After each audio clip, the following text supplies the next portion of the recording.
do that. Okay, so hopefully that's recording. I can never tell. Hi, everyone. Welcome to our Winter Plant Talk series. I'm Michelle DeRusha with Plant Nebraska. Today we're super excited to have guest presenters. We'll have Amy Seiler, who is Director of Parks, Recreation, and Leisure Services in Gering, and Lyle Minshull, who is Director of Parks and Recreation in North Platte. Amy and Lyle have a wealth of tree knowledge and experience. They're going to share advice and tips and information about selecting species and planting practices, particularly for Western Nebraska, which, as you guys know, has different growing conditions and challenges than what we contend with here in Eastern Nebraska. But before we get started with them, I just have a couple housekeeping details and notes to mention. So just as a reminder to you, Plant Nebraska is a nonprofit member organization, which means our work is funded in part by donations from people like you guys who value sustainable landscaping and native plants and trees. So thank you to those who made some donations as you registered for these plant talks. They're free, but we are happy to get donations. And if you're not a member already of Plant Nebraska, we would love for you to consider becoming one. So you can find out more about our different membership levels and the benefits at our website, which is plantnebraska.org. And Toby dropped the link there to the membership page in the chat. So just for the record, if you're a little confused as to where you are right now, you're in the right place. We used to be called Nebraska Statewide Arboretum. We changed our name at the end of October to Plant Nebraska. And we kept our mission, which is to plant Nebraska for healthy people, vibrant communities, and a resilient environment. So we have the same mission, we just have an updated name. I'd also like to thank, I forgot to share my screen. Hold on, let me do this. Let me do this right. I knew I was forgetting something.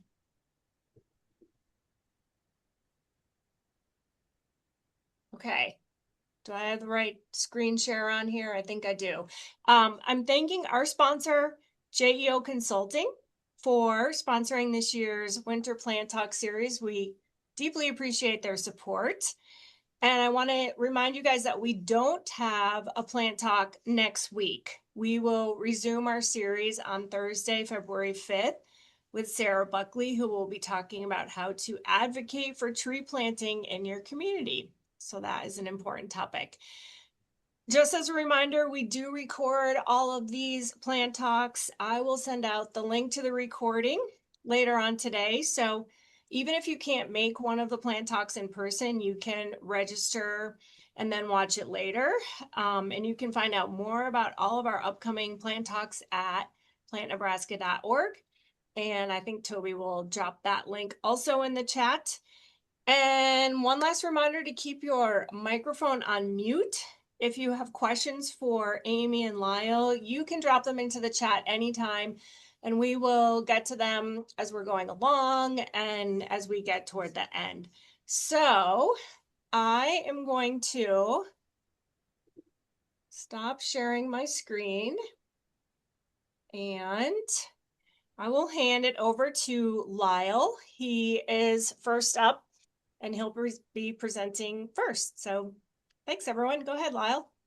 Well, thank you. It's quite an honor to do this today. I just got returned from a National Arborists Association conference, and so it was a great conference. And so they added some material for me too, which is kind of nice. But I've always learned I learned to do an elevator introduction.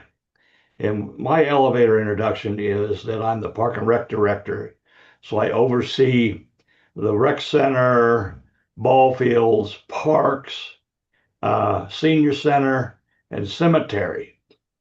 So I can accommodate you any part of your life.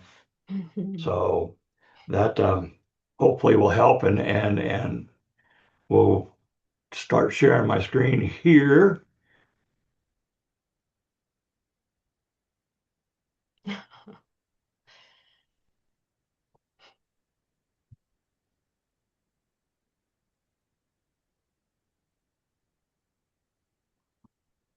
And I need to start. Okay.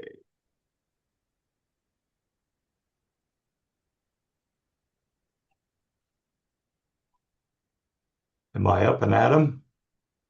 I Well, am not. I don't see it from the presentation. Um, yeah. Well, of course it Ah, worked when we practiced this, right, yeah, Lyle? it did. It did. So when you click from the beginning, does that do anything? Let me see here. No, I did right there. Huh. Ah, let me start something else here.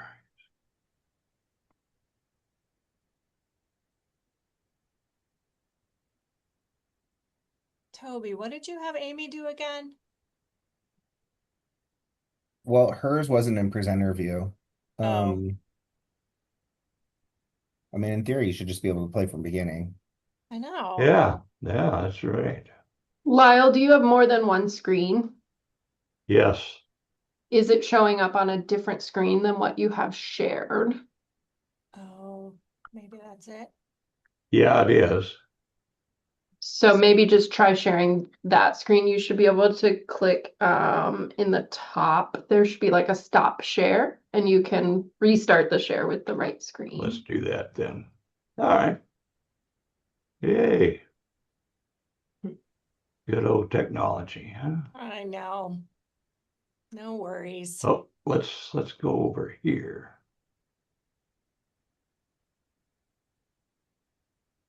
There we go. Oh yeah. Okay, There well we go. now you need to go in like presenter mode, I think. Now it So, looks like Amy's did before. I yeah, mean, this is actually fine if you just want to leave it like this. Okay. I don't know where presenter mode is. Amy, you have to tell me. If you go to the top where it says display settings, Oh, okay. and then I think there should just be presenter mode in there. Oh yeah, there you go. Very good. Now yeah, we're there. All right. yeah. Okay. All right. That's good enough. North Platte, is kind of, it sits in between two rivers. And so we have the sand hills to the north of us and then canyons to the south of us. So we're quite a diverse climate here, if you will, with North Platte. And so, but North Platte, you can dig down 2 feet and you get groundwater. So we're really, really kind of wet here, if you will, especially during the flood season. But um, part of the trees that we have is like the smoke tree. I don't know if many people have this far west or not. We're kind of, we like the idea of having it, and it's pretty diverse for us too. So this is one of my favorite trees here. Um, they well, I went on a tour to the Children's Museum in Lincoln, and they had some bald cypress there, and these are immense bald cypress for this part of the state. And I think one attributes to our close water table, so that helps. I keep getting calls. It's kind of funny. People think these are conifers, and so they should be evergreen year round. And when they start doing this, I get a lot of calls saying, "Hey, your trees are dying," and so I have to make them corrected and to let them know that they're actually deciduous too. And so, um, but the picture you see, the aerial picture, those two trees were planted at the same time. And you can see how one is growing much larger than the other. And so the only thing I can figure out the difference is planting depth. Maybe the one was planted just slightly deeper than the other one. And so it probably is growing just a hair bit more stressed than the one is. And so, but I'm real impressed with the feathery, the leaves on it and stuff like that. And then, of course, then the round balls, the cones on it, uh, can be quite, annoying, if you will. Once in a while, we have to keep them swept up because they hit that sidewalk. This is in front of our concession stand and our amusement ride area in Cody Park. So if you have a chance to visit it, that'd be a good place to go and look at those. So in the same area, you see our rides there. I have a Frontier elm there, and it once in a while it turns a beautiful red. And we're quite pleased to have an elm tree that does turn red for us. And so we kind of like that, and especially in the area where we have our amusement rides. And then we have a Crimson Cloud hawthorn, which blooms, early, fairly early in the spring, and it's very short term blooming. So um, you gotta really really check it out before you and don't blink because they'll be gone real fast. Swiss stone pine. I haven't got any in nor Platte yet, but uh, um,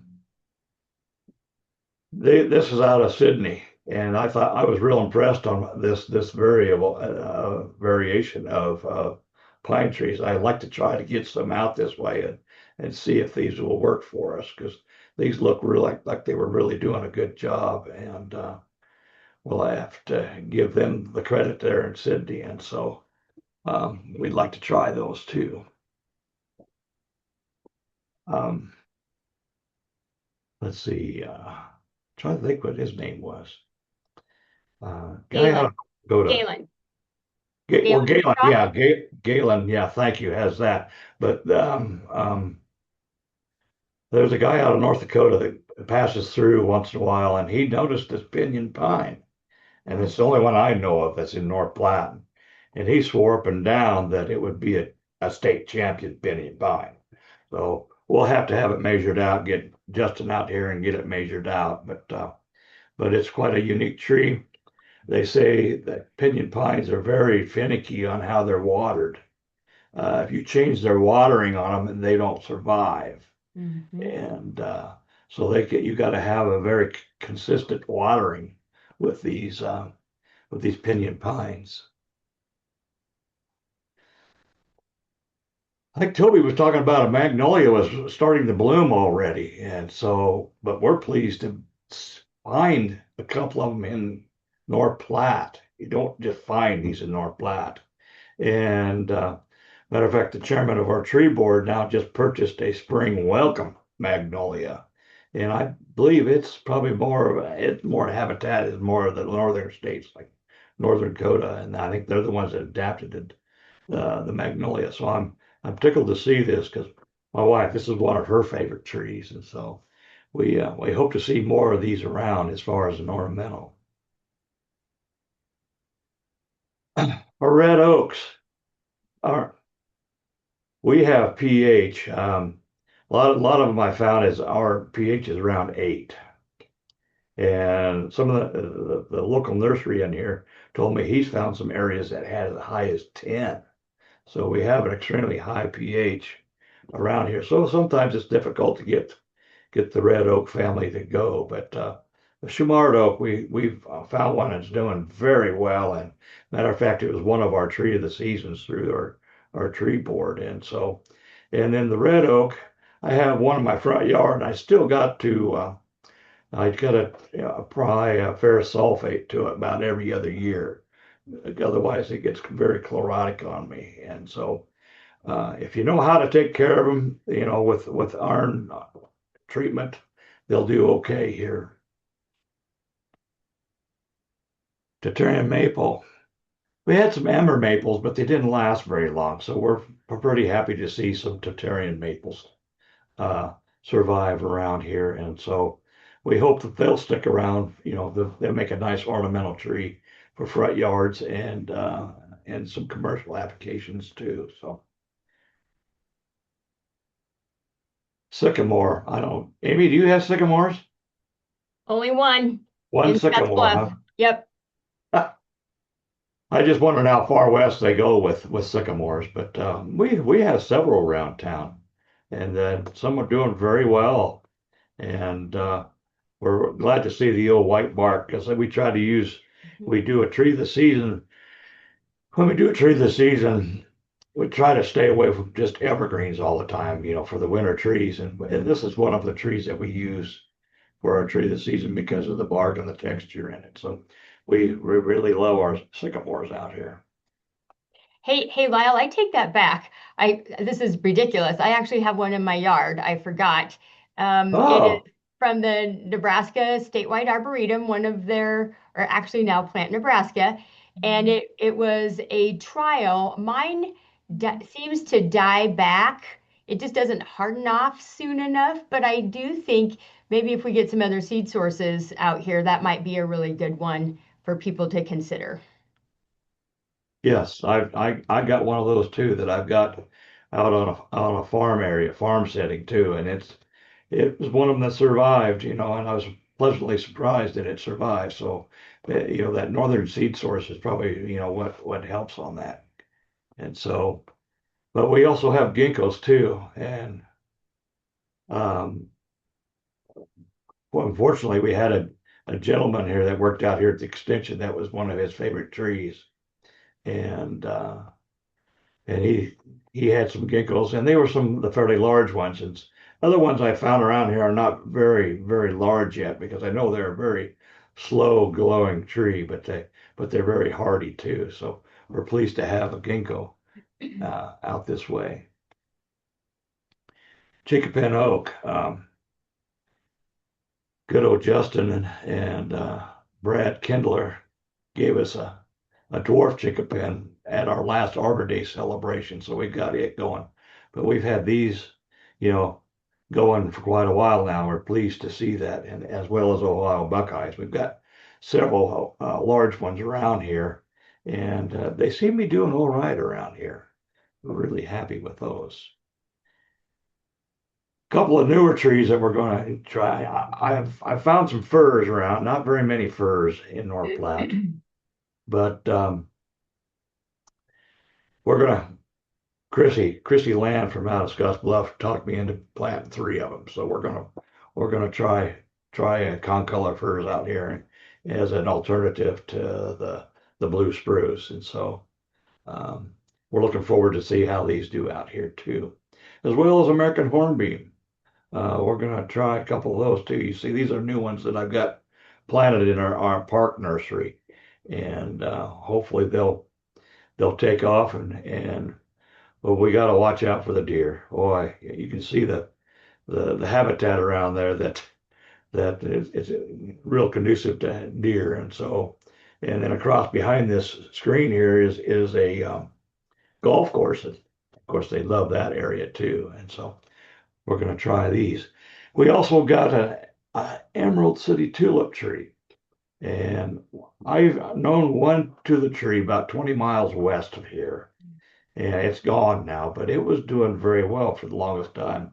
I don't know what happened to it, but it was in the village of Sutherland, and that's where I grew up. And I watched this tree. I was kind of amazed with it, just growing up. But it's gone now, and I hope they just didn't take it out because it was in a bad spot or something. But and then the colonial spirit elm, another cultivar that we're going to try.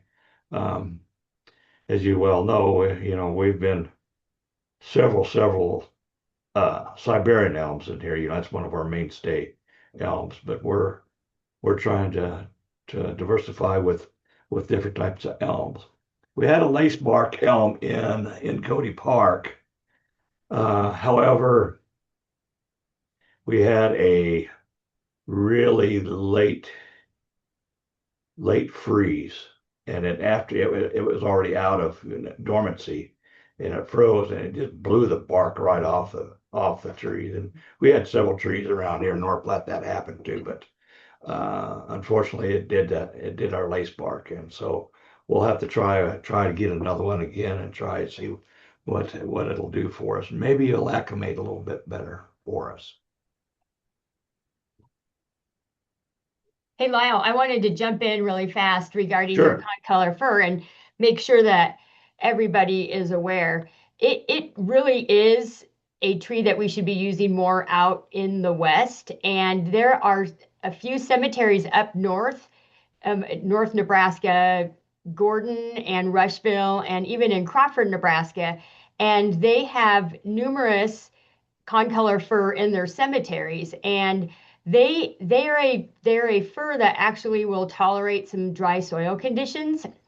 That's a tree that I think they're kind of hard to find in the nursery trade and they're a bit expensive. But if we're looking for alternatives to the blue spruce, like Lyle had mentioned, I would encourage people to try it. And I love that you showed that small tree that you're trialing, because we don't need to start with a 3-foot concolor fir for $450. We can start with smaller sizes and see how they do. Of course, we know that they establish quicker, and that's just something I think we need to use more of. And I would encourage anybody that's participating today that go out and see if you can find a source and try to plant some either at your home or encourage it to be planted in your community, because I think it's going to be a good one for the future. Very good. Yes, it will be. I think it will be. And then you see these eastern white pines are really struggling. And I just don't know if it's the watering. The one on the right is in a park, and I have to try and get employees to keep the watering down a little bit too, because I think it doesn't like wet feet very well. And so we try to cut back on watering as much as we can without doing the damage of the turf. And of course, the old saying is, if you got a nice looking lawn, you probably won't have very good looking trees. So we try to keep an eye on that. And just a caveat, little thing. This park here, this is not too far from the first ash that we discovered our EAB, our emerald ash borer, into. So we'll be looking at that this year too, because that was discovered 2 years ago. So we're going to be about, our second, third year into that. Change the subject a little bit here. These are some of the trees that I had dug up. Wondering what happened to them. It's pretty obvious. Girdle rooting. The first one you can see was probably girdled, and then at the same time was planted just a little bit deep, because you can see that the root ball was pretty high up on that tree. And of course, the second one was it didn't last even a season. And so it's very, very important that we get get the roots out and away from the tree. And then the third one is planting depth. And you see my 12-inch ruler there, and oh my gosh, it's almost 12 inches deep. And this, they were planting practices that we've had over the years that people thought, like tomato plants, the deeper you plant them, the better they grow. So, but unfortunately, in the woody plant arena, this is not the case. So, and then this is what happens to trees when you allow them to girdle. And but you look at that tree and you show a flare. You see a trunk flare, and driving by, you think, well, gosh, that tree's doing really well. Was planted right, but lo and behold, a good windstorm will take that tree out. And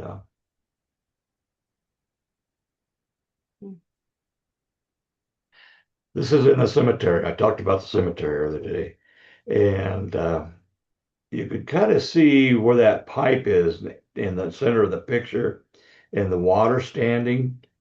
And I truly believe, and I argued with my cemetery supervisor a lot, that he's overwatering. And where these roots don't have anything to grab onto, it's nothing but mud to grab onto. And so if you have a good windstorm, they're not going to support themselves. Plus you have shallow rooting too when you have a lot of watering. So we try to control that watering as much as we can in our cemetery too. the irrigation system is designed for a golf course. It's one of those giant heads that shoot out 75 feet, and it's under a system that you can adjust the time on it. And of course, there's some areas that get dry, and that is probably why he turns the whole system on at once, and he doesn't make any adjustments on it. So, my recommendation is to maybe look at each sprinkler head and see if you can make the adjustments per sprinkler head, because we have the ability to do that rather than system-wide adjustments. So, and we, and of course the size of the trees, obviously they've gotten bigger over the years in our cemetery, but it hasn't been just the last 15 years that we've started losing trees like this. We added the sprinkler system in probably maybe 20 years ago. And so it's probably now trying to catch up with us on the overwatering part of it. And the shallow roots. It takes a while for them just to go ahead and run shallow and be a happy camper with shallow roots. And when you plant your crab apples, you want to make sure that your rootstock is not, growing better than your other cultivar. And so this is kind of cute. I thought, people are amazed by the dual blossom trees, that we have. And these are right along the interstate. So this, I don't know if this was a volunteer or what they were for sure, but it's kind of cute. And then, of course, the North Platte trees, you don't want them to get hungry. So, and not to plant them too close to trees too. So our defenses. And I think that's all I have. So I'll let Amy take over. I will try.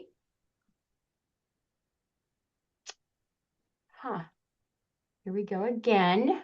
I had that all, just a second, gang.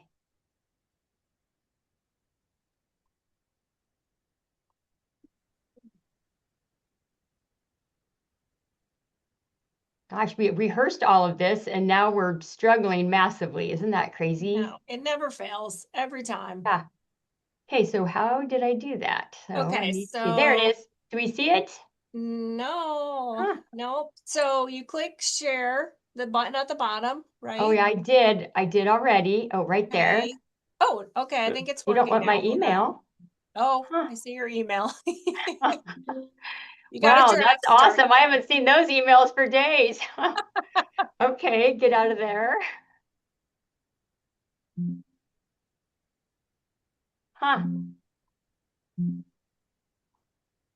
That is ridiculous because that's not even up. Okay. Okay. How's that? Oh, yeah. Okay. Yep. You're there. It's on the screen now. And then if you want, you can try to put it into the presentation setting there. I think. Yeah. There. Good Sorry, job. everybody. You're Glad you fine. got We to see just all my got a emails. That was fun. glimpse of your email. Okay. Can you guys hear me? Yep. You're good. You're good. Okay, good. Thank you. Okay, so thanks for having me. Again, I'm Amy Seiler, and I am the Director of Parks, Recreation, and Leisure Services for the City of Gering. I have a huge passion for plants, particularly trees, and I had the great privilege in the past to work for the Nebraska Forest Service in the role that Chrissy Land is currently in, and really got to know a lot of the state, got to see a lot of incredible tree plantings in Western Nebraska, and really learned that it's important to push the envelope when it comes to tree planting, just to see what we can accomplish out here and try new things. As you can see from the image that is in front of you, we are a pretty high dry place. Our soil conditions, sometimes I'm nervous to even use the word soil because that means there's life in it, and we have real limited organic matter, and there's in places there's just it's just a lot of dirt and maybe not soil. So it really is a challenge to get trees to grow out here. But what I have found is it's really important to assess your sites, know what you want to accomplish, um, learn from your mistakes, and that's kind of what I did in my years with the Forest Service, and certainly that's what I'm doing in my role as the Parks Director. Is we're trying things, we're seeing what works and what doesn't work. So I can't wait to just kind of share with you today and just kind of share my passion and my curiosities for things to grow out west. So, oops, sorry about that. So I want to start with this image. This is what I wish it looked like out here right now. I wish that we had snow on the ground. We have not had any measurable moisture since the middle of October. We are miserably dry and we have been ridiculously warm out here. It's been really fun because we've been able to do a lot of outdoor activities, but it is not such a great environment for our trees. We've been watering our trees quite a bit, particularly in our park system, our newly planted trees. We have been out making sure that they get a watering every couple weeks, because not only has it been warm and lack of moisture, but our wind has been absolutely obscene the last couple months. Just this last week, we had sustained winds over 40 miles an hour and wind gusts up to 70, I believe it was. So it's really challenging to be a tree out here in the West. But what I want to hammer home is that I think that we can get some unusual things to grow here if we site them in the right microclimates. So what I want to start off with is one of the important things that they wanted us to discuss in visiting with you today is really just tree diversity. And I cannot tell you how important that is in all of our communities. And it's really hit home to us the need to diversify in the city of Gering. We had the privilege of doing a tree inventory a few years back, and it really confirmed what we had suspected, is that we do not have a very diverse tree canopy. Out of the 8,566 public trees that we have in our community, we have 1,253 hackberry trees. And of those hackberries, we confirmed what we felt, that we have a very old hackberry canopy. Most of our hackberry trees within that inventory were about 25 inches or greater in diameter. So that tells us that we have a pretty old hackberry canopy, and it's going to start declining. Most of those trees are between 70 and 80 years old. And so we know that when we start a new series of tree planting, we want to make sure that we certainly want to incorporate some more hackberry, because obviously they do extremely well out here. But it did tell us that we really need to diversify not only our species, but we really need to focus on age diversity as well. And so making sure that when we're planting in our communities, in our neighborhoods and in our parks, that we have a strategic series of tree plantings, not just we just plant this park and then we don't come back and do additional tree plantings for a long time. We need to come back and continually be planting different age trees in those parks so that we can continue not only species diversity but also age diversity, so that we're not trying to clean up a big mess of aging trees all at one time. The other thing that we learned from our inventory is that, unfortunately, we have 596 Austrian pine and about 100 Scotch pine in our public trees. And we have finally, and I'm not proud of this, we do have pine will out here now, and it is hit really quickly and really severely to mostly our very old, beautiful Austrian and Scotch pine.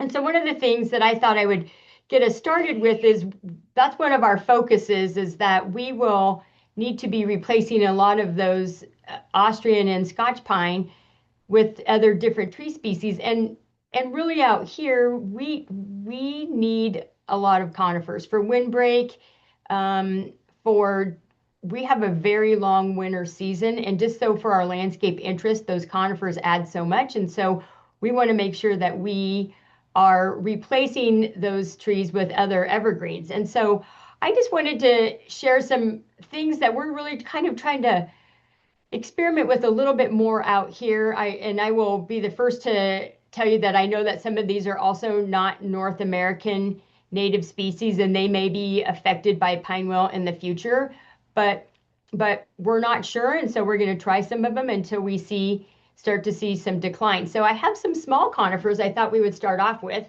Bosnian pine, and this is a pine that's actually that would be the image on, I think it would be your left. That's in my backyard, and it has such a delightful conical tight form, and it's really great for small spaces. And if you're needing a windbreak but you can't allow a tree to get 20 to 30 foot wide, Bosnian pine might be a really nice tree for you in a tight spot. Pinyon pine, as Lyle had mentioned earlier, is frankly one of our best small conifer species out here, and we really like to use it. Sometimes it's not readily available in the nursery trade, or if it is, it's kind of expensive. So I encourage people to go with smaller sizes to get started. This was on a landscape project that I did many years ago, the image in the center. And I can tell you, I thought, I'm going to plant this on the north side of the house. They grow pretty slow, and so I'm not going to have to worry about overcrowding. And if you site these trees in just the right location, they will explode in growth for you.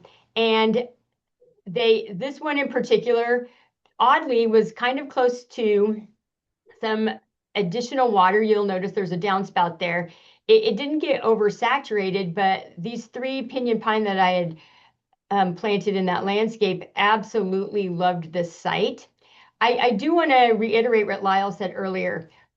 Once these trees get established, it is incredibly important, particularly for pines, that you don't change your watering habits with them. Please don't add more water. Please don't add, I had a landscape person that had a bristlecone pine that they thought maybe they would give it a little bit more water, so they put a drip around it after it had been established and was incredible. And that tree died in about a year from overwatering. So these Western native species, please don't overwater them, or don't change your watering habits once you've gotten them established, because they won't be very happy with you. On Also, I want to just kind of highlight another non-native to North America tree species, the Tannenbaum mugo pine. That is a mugo pine cultivar that has a really nice pyramidal shape, and it's another one of those evergreens that you can get in a really tight spot and they will do really well for you. The example that you see, we probably purchased those and they were about 3 feet tall, and those are in our plaza in Gering, and they get pretty limited water, and they have just grown so beautifully for us. And it's just a plant that I would encourage you to maybe experiment with just a little bit. And again, notice that most of these are not in an irrigated landscape.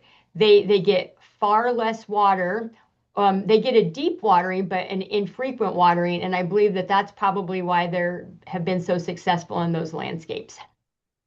Now, going on to some taller conifers that you might want to replace some of your Austrian pine with would be the Vanderwolf limber pine. Now, naturally, you could certainly go with just the straight species, but if you want to have a little bit more of a specimen tree in a landscape, Vanderwolf, it has beautiful bluish colored needles. It's a soft needle, and they do very well in dry conditions.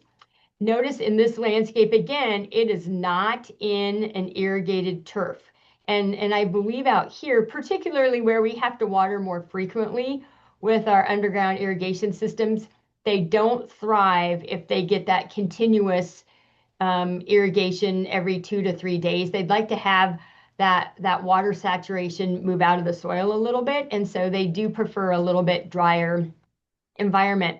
Now, this Domingo pine that I am showing, This is one that I'm pretty excited about. And I have to say that Justin Evertson brought this out for a trial in one of our landscape trial beds that we have out here in Gering. And he said, Amy, could you try this Domingo pine?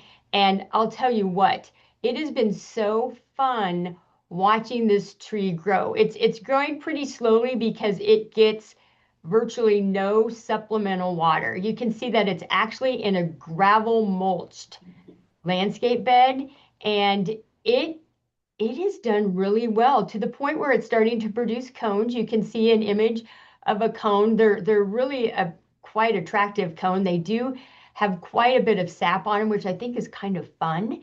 And so if you are wanting to look for something a little bit different, if you can find a vendor for it, I think that it should be something to try. I do think that we do have some vendors in Nebraska that have carried them in the past. And so you might want to reach out to some of those, or reach out to Plant Nebraska and see if they can get you hooked up with this, this pine species.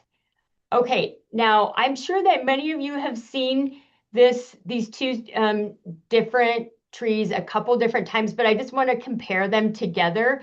The Taylor juniper is actually a cultivar of an eastern red cedar, and it will get that rusty red color. And I oftentimes avoid that because out here where we live, we don't get that pretty red color. It turns a dead yellow color. They actually are kind of unattractive, but I do have some in the same trial planting that I had mentioned earlier, and we don't over irrigate this planting, virtually no additional irrigation. And you'll notice that we don't have that strange dead yellow color in the wintertime. And I think if you site this tree correctly, where you put it high and dry, just get it some supplemental water just to get it established, this will be a very attractive tree for you because it'll be a deep red to green in the wintertime, and then it'll just be that nice deep green in the summer. The other comparison is a selection that came out of I believe Colorado. I'm sorry if I'm misquoting that, but this is the Woodward juniper, and this is the Rocky Mountain juniper, or like kind of form, kind of similar to the Taylor juniper. And this is some samples that we have in our plaza. And in the wintertime, it gets that bluish, that purplish bluish cast to it. And so these are two different juniper species that I would encourage you to try, especially if you have tight spaces or if you just want some really neat, strong upward pyramidal form. That would be really good. Now, just moving quickly, because I know that we want to have a little bit of time for discussions, I'm just going to go through some deciduous trees that we thought push the limit, but maybe don't. English oak has been a tree that's probably been underutilized out here in the West. The English oak that you'll see has been there for almost 30 years. And that tree, when it was first planted, and I'm not kidding because that's my very first house that my husband and I lived in, and we planted that tree, and it really grew almost 2 to 2.5 feet a year. And so I do believe that oaks don't grow slow. They can grow rather quickly, especially if they're happy. I think I'm going to mention it's incredibly important that when you get trees such as these that we kind of want to push the envelope with, you need to know where their seed source comes from. And it needs to be a northern seed source, because we've also tried English oak in our area, and they've come from a southern seed source, and they have not done well. And so it's very important that you check with your nurseries, and if they have an idea of where that seed source comes from or where that rootstock comes from, it's important that you do make that ask that question when you're looking for trees. Okay, Lyle mentioned chinkapin oak. You know, we used to think that maybe, oh, this was kind of one that might be on the bubble, but if I were you, I would make sure that every community has numerous chinkapin oak. We have discovered that this is what the bur oak was to us probably 30, 40 years ago. This is the new tree that we want to plant as a very reliable tree. Another one that we don't get to see very often in the nursery trade is Amur Macchii, and that tree is as tough as nails. And where I see it doing best is in parking lots where it just gets ridiculously neglected. And that is, it's a smaller tree, but it has a really nice form to it. It actually is a legume. It has a little pod on it, and it's just a really great tree. Here's some that I would say are going to push the envelope, but I think you need to experiment with. And when I say that, you need to site them correctly. You need to put them in pretty enclosed, protected climates, but I think it's kind of fun to try it. One is a pawpaw tree, and that is growing in the little village of Morrill on the very western edge of Nebraska. And you can see it's even producing pawpaws. Yellow wood is another one that I think that we need to maybe consider doing or planting more of, or trying to find it. I know it's another one that's hard to find in the nursery trade, but I think it's a good one. This one that you'll see is the one on the far right is actually growing in Scotts Bluff in one of their parks, and that tree has been there almost 30 years. So we know that it is pretty darn hardy. A few others that I think that we need to be trying to plant more, and that tree is not dead, that Turkish filbert. I just couldn't capture a summer image of it, but this was a tree trial that I had implemented at Gering Public Schools, and that Turkish filbert, you can see it's growing in the grass. There's virtually no mulch around it. We did plant it on the south side of the school, so it's a little bit warmer, protected environment, and that tree has been lovely for the last 14 years. So that might be, and look at that form. That form is so tight and upright. It's just one that I think if we need some trees that we want to have in that tree boulevard where you can't have a lot of canopy spread, that might be a good one to try. Another one is northern pecan. They do grow in Gering. We know that they definitely grow out of Fort Collins. The one in the center is actually out of Bridgeport. And that tree did produce pecans until, I can't believe it is epically sad, but they cut that tree down, unfortunately. We have 4 pecans in Gering. The trees on the right, you'll see those produce pecans, and the homeowner actually has made pecan pie out of those. So, oops. We also have both them species here in North Platte too. We have a rather large am- cork tree out at the extension office, and so it does quite well with here too.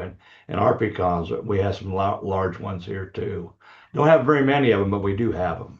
I think we need to try to get our hands on more, because I think people would be really pleased to see how well they do.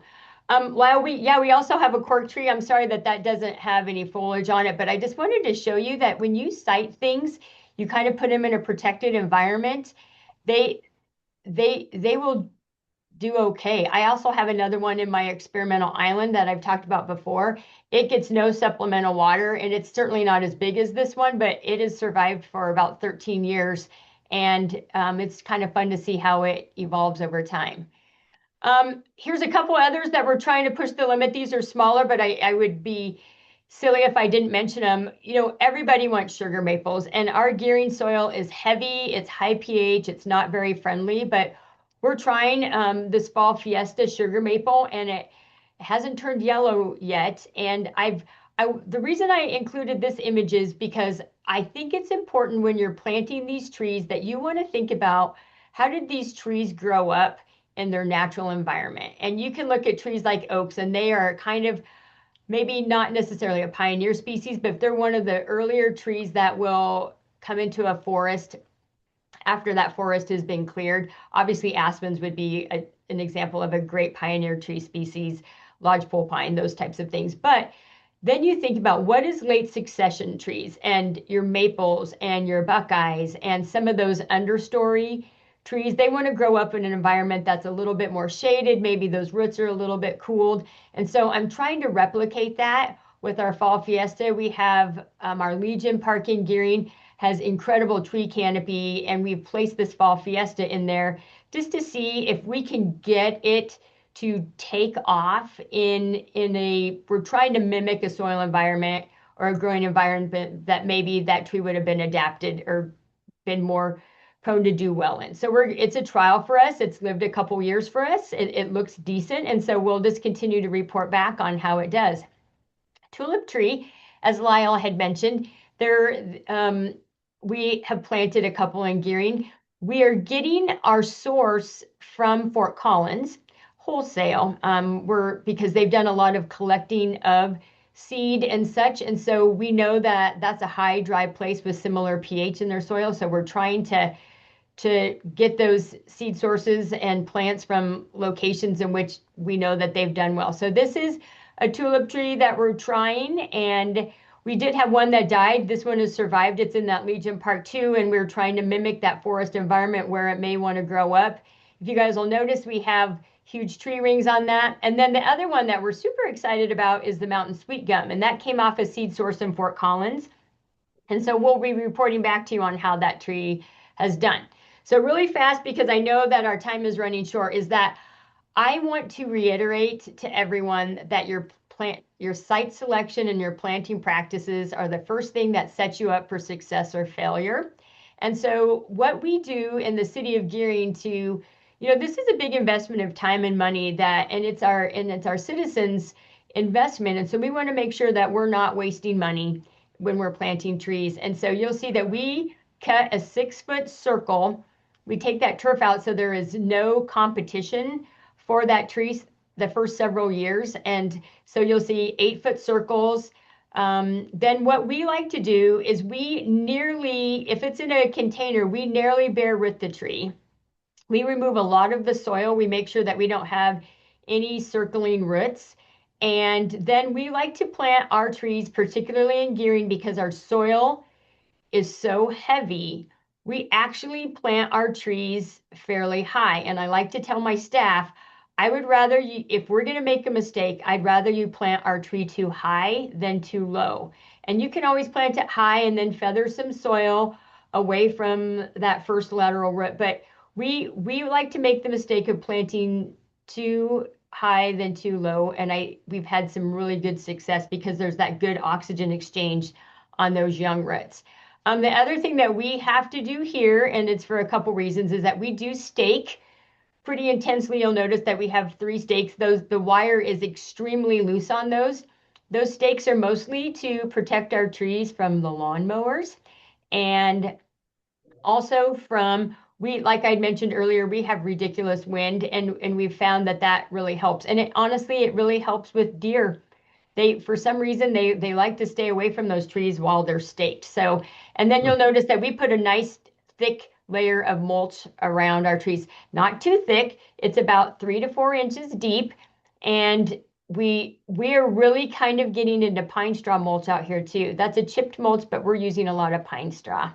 So with that, I know that you guys always like to have a good discussion. And so if there are things that I have shown on here that you might have additional questions on, or if you want to call me out on, Amy, I don't know why you think that should grow in Western Nebraska, I would love for you to shoot me an email, or you can certainly give me a phone call, but I'm always willing to talk trees. It is a favorite topic of mine, and one that I will drop many things to discuss with you.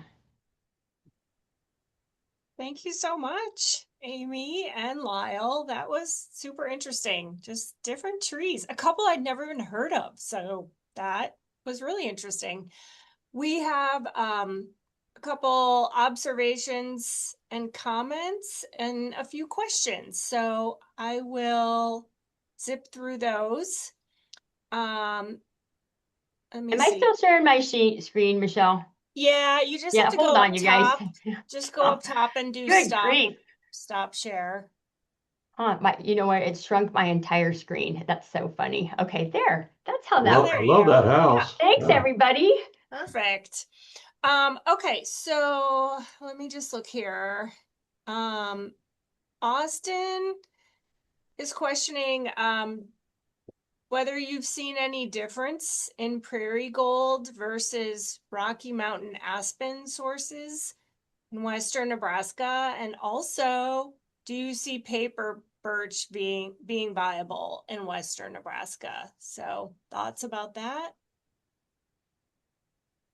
Lyle, do you have anything on the aspen, or do you want me to jump We in? we've planted a few prairie golds here. They're kind of young right now, and so we're hoping that they'll stay viable for us here.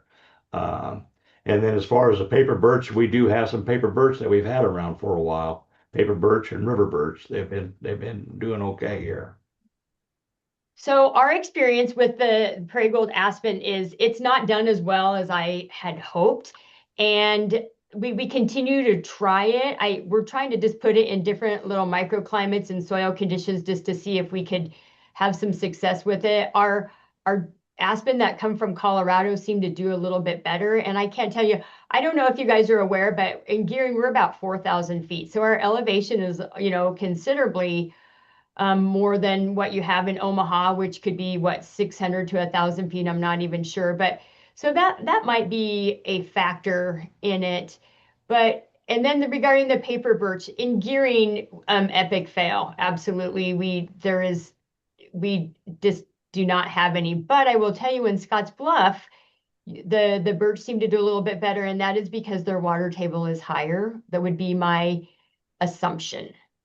So it's funny, we're right across the river from each other and we have completely different growing conditions. It's kind of crazy. That is so interesting. Okay, thank you for that. Steve is wondering about chinkapins and asking if they sucker. Hmm.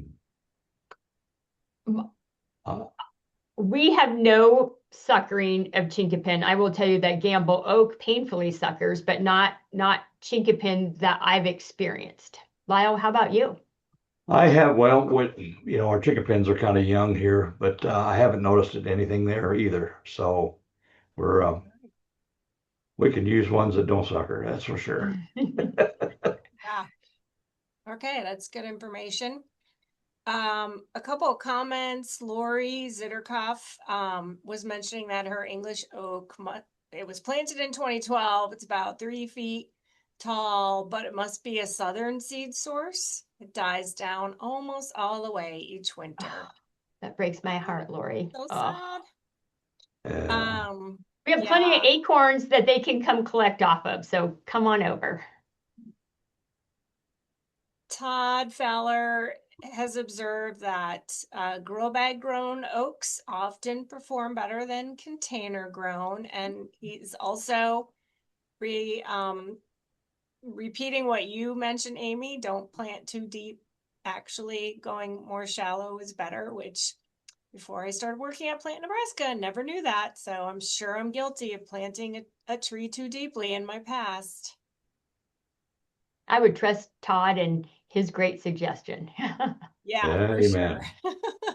Okay, and then Justin's curious about elms. Which ones do you like or dislike? Which ones would you recommend?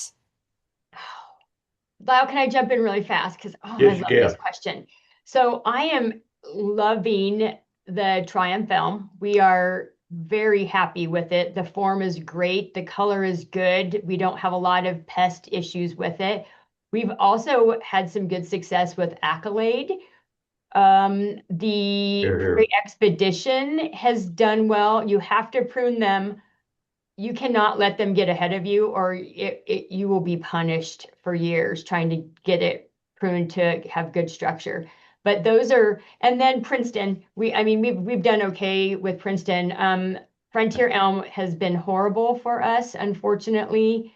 But yeah, those would be the ones that I'm really, really pleased with.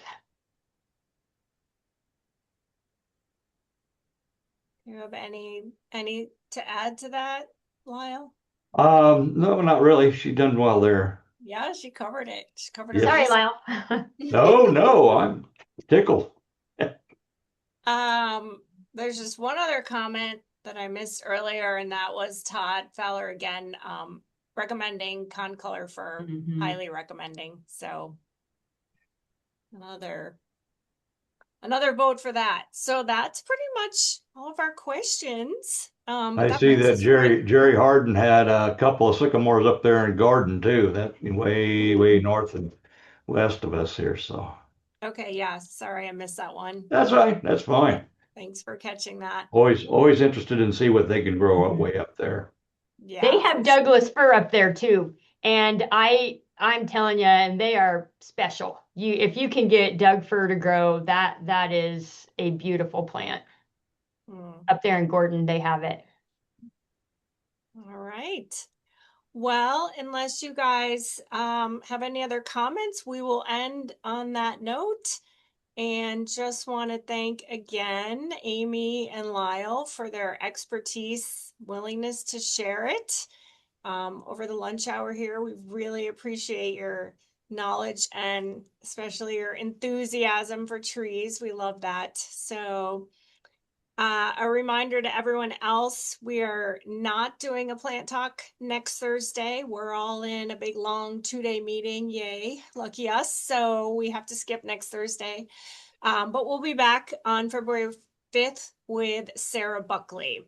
So we can look forward to that. And that's it for today. So thanks everybody for coming by, and thanks Thank Amy you. and You bet. Lyle. Thank Thank you. you. You bet. Thanks for joining us. Glad to be here. Bye everyone.